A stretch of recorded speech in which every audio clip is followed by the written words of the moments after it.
Hello friends, welcome back to my YouTube channel. और आज है डे 4 हमारा 30 डेज जावास्क्रिप्ट इंटरव्यू क्वेश्चंस का।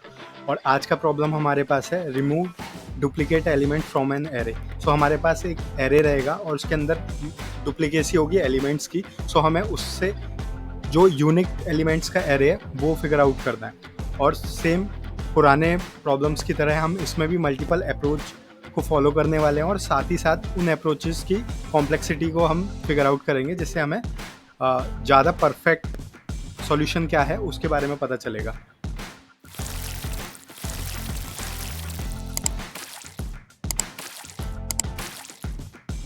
तो चलो शुरू करते हैं अप्रोच 1 की तरफ। Approach 1 using sets. सो आपने जावास्क्रिप्ट में सेट ऑपरेटर का नाम सुना होगा। सो सेट बेसिकली क्या करता है, वो अपने अंदर यूनिक वैल्यू कंसिस्ट करता है ओनली।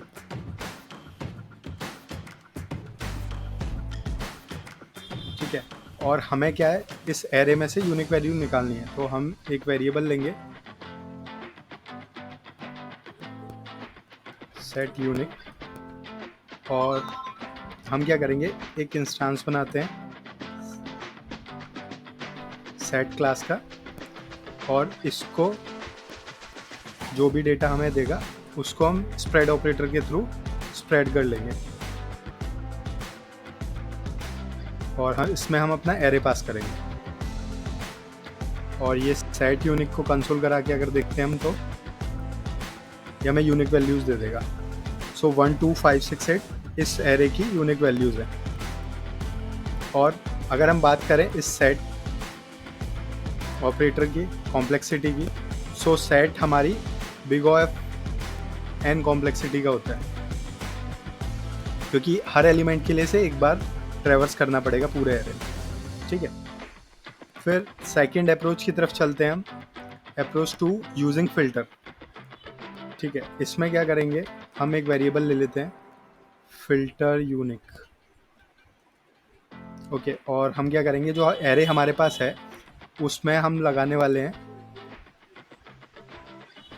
फिल्टर।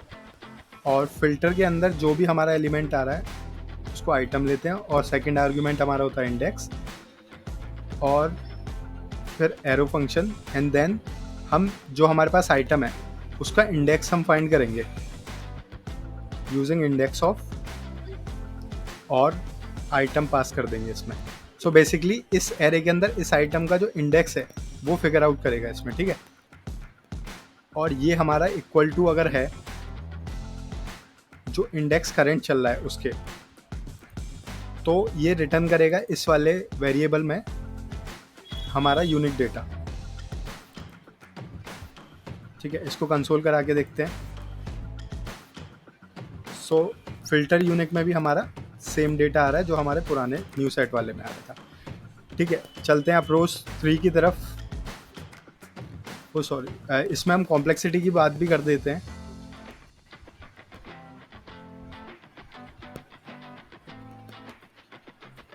इसमें कॉम्प्लेक्सिटी की बात करें तो यहाँ पे फिल्टर एक लूप यूज़ होगा जो कि हर एलिमेंट को ट्रेवर्स करने के लिए वन टाइम चलेगा, which means big of N. और एक हमारा इंडेक्स ऑफ है जो कि हमारे इस एरे पे चल रहा है, जो कि हर एलिमेंट को ट्रेवर्स करेगा, और बिग ऑफ एन इसकी भी कॉम्प्लेक्सिटी होगी।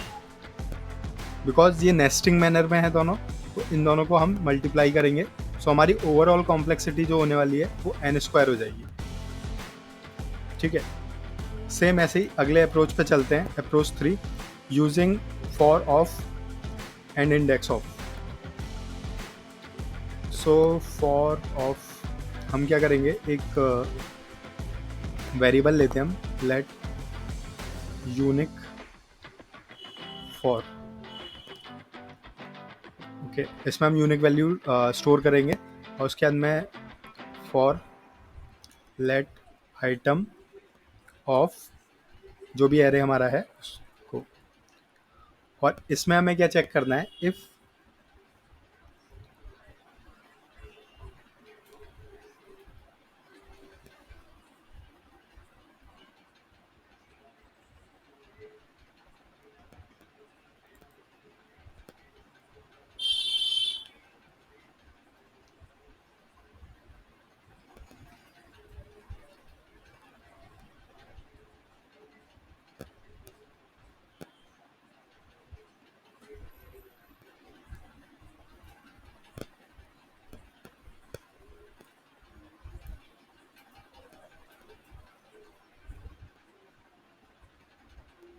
चलते हैं अप्रोच 3 की तरफ, using for of and includes. Okay, so इसमें क्या करेंगे, हम सबसे पहले एक वेरिएबल लेते हैं, यूनिक फॉर नाम दे देते हैं, जिसके अंदर हम यूनिक वैल्यू स्टोर करने वाले हैं। ठीक है, एक फॉर ऑफ लूप बनाते हैं, लेट आइटम ऑफ जो हमारा एरे गिवन है उसका। ठीक है, और इसके अंदर फिर हम एक चेक लगाते हैं, if unique for dot includes, वो हमारा आइटम को अगर इंक्लूड करता है, ठीक है, तो विच मीन्स अगर वो इंक्लूड्स करता है मतलब वो वाला एलिमेंट हमारा एग्जिस्टिंग है, तो हम यहाँ पे नॉट लगा देंगे, क्योंकि हमें तो यूनिक वैल्यूज चाहिए। तो नॉट लगाने के बाद में अगर इस कंडीशन को वो ट्रू करता है, तो हम क्या करेंगे, यूनिक फॉर जो हमारा एरे था उसके अंदर हम पुश कर देंगे एलिमेंट को, तो आइटम को हम पुश कर देते हैं, और उसके बाद में यूनिक फॉर जो है हमारा उसको कंसोल करा देते हैं। तो ये बेसिकली यूनिक वैल्यूज़ को स्टोर कर लेगा, और यहाँ कंसोल करा के देखते हैं। ठीक है, यूनिक वैल्यूज़ में सेम रिजल्ट आया जो ऊपर वाले दो अप्रोचेस से आया था। ठीक है, तो चलते हैं अप्रोच 4 की तरफ। इसमें हम using for loop and index of का यूज़ करने वाले हैं।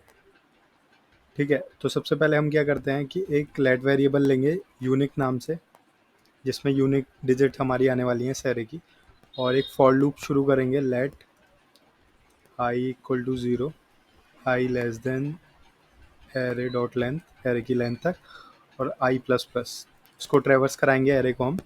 ठीक है, और इसमें क्या करने वाले हैं, एक कंडीशन लगाएंगे, if unique dot index of, अभी मैं इसे थोड़ा समझा दूंगा आपको, एरे ऑफ ith एलिमेंट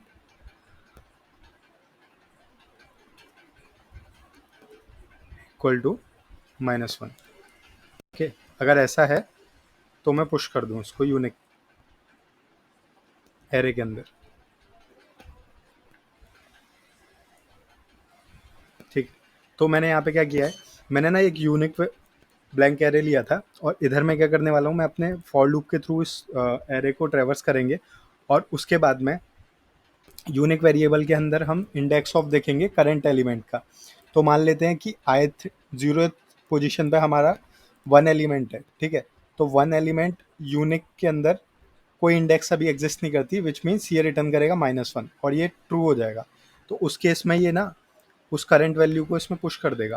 फिर ये नेक्स्ट टाइम चला, और मान लो जो हमारा पहला एलिमेंट था 1 था, और 1 दोबारा से इस एरे के अंदर मिलता है, और ये दोबारा से ट्रेवर्स होके जाता है, और यूनिक में हमारा ऑलरेडी एक 1 नाम से एलिमेंट पड़ा हुआ है, और उसका इंडेक्स ऑफ ये चेक करेगा तो 0th पोजीशन पे होगा, और उसका इंडेक्स ऑफ हमारे 0 देगा, और यहाँ पे हम कंपेयर करा रहे हैं -1 से, जो कि फॉल्स हो जाएगा और इसके अंदर पुश नहीं करेगा। तो इसमें हम आउटपुट प्रिंट करा के देखते हैं इस यूनिक।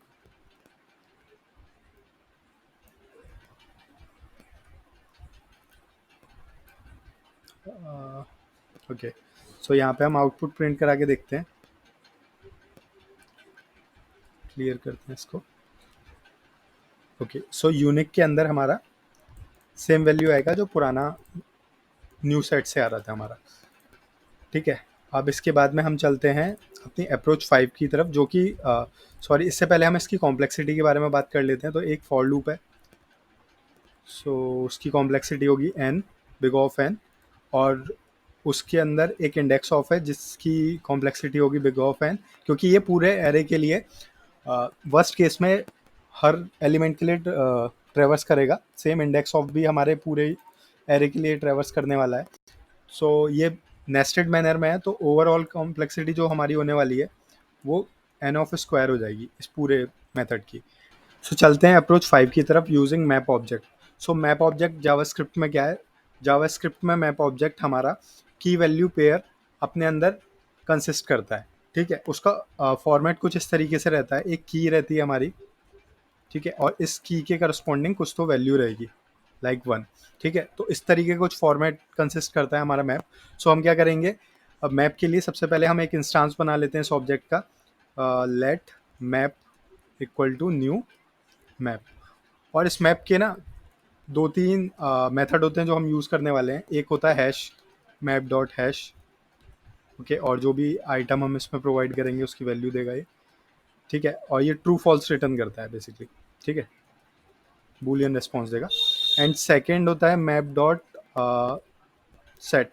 ये मैं थोड़ा इसलिए डिस्क्राइब कर रहा हूँ क्योंकि मैं इसे यूज़ करने वाला हूँ, आइटम एंड यहाँ पे कुछ वैल्यू। ओके, सो सेट बेसिकली क्या करेगा, की लेगा और ये वैल्यू लेगा, जो मैंने की वैल्यू पेयर ऊपर समझाया था, ठीक है, और ये हमारा की वैल्यू पेयर रिटर्न कर देता है, ठीक है। तो ये दो चीज़ें हम यूज़ करने वाले हैं इसमें। तो मैंने क्या किया है, यहाँ पे एक इंस्टांस बना लिया है मैप ऑब्जेक्ट का, और उसके बाद में एक मैं ब्लैंक एरे लेता हूँ, लेट यूनिक मैप नाम दे देते हैं इसका, और इसके बाद में हम यूज़ करते हैं फॉर ईच। तो एरे जो हमारा वेरिएबल था उस पे फॉर ईच लगाया, फॉर ईच हर एलिमेंट को ट्रेवर्स करेगा। ओके, अब इसके बाद में हम एक चेक लगाते हैं कि इफ़ हमारा मैप जो है डॉट हैज़ आइटम, ये जो मैं मैप बनाया की वैल्यू पेयर, इसके अंदर ये चेक करेगा कि आइटम नाम से की है कि नहीं, ठीक है।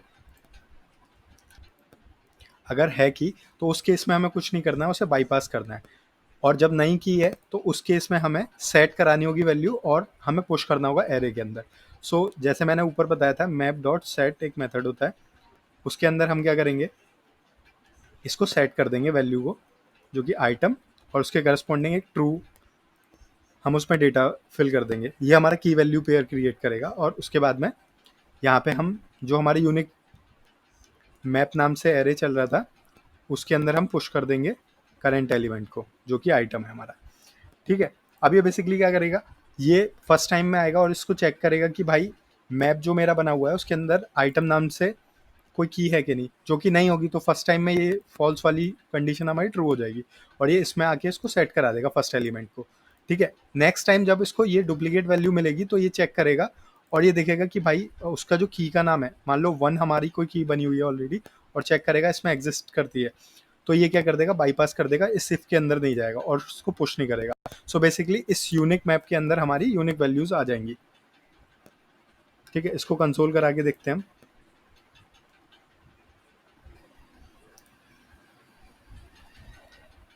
सो यूनिक मैप में आप देखोगे कि हमारी 1 2 5 6 सब यूनिक वैल्यू आ गई है हमारी, ठीक है। अब इसकी कॉम्प्लेक्सिटी की बात करते हैं, तो हमने यहाँ पे सिंगल फॉर ईच यूज़ किया हुआ है, तो इसकी कॉम्प्लेक्सिटी फॉर ईच की हमारी n है, और यहाँ पे नॉर्मल एक इफ कंडीशन है, सो कॉम्प्लेक्सिटी इम्पैक्ट नहीं करेगी यहाँ पे।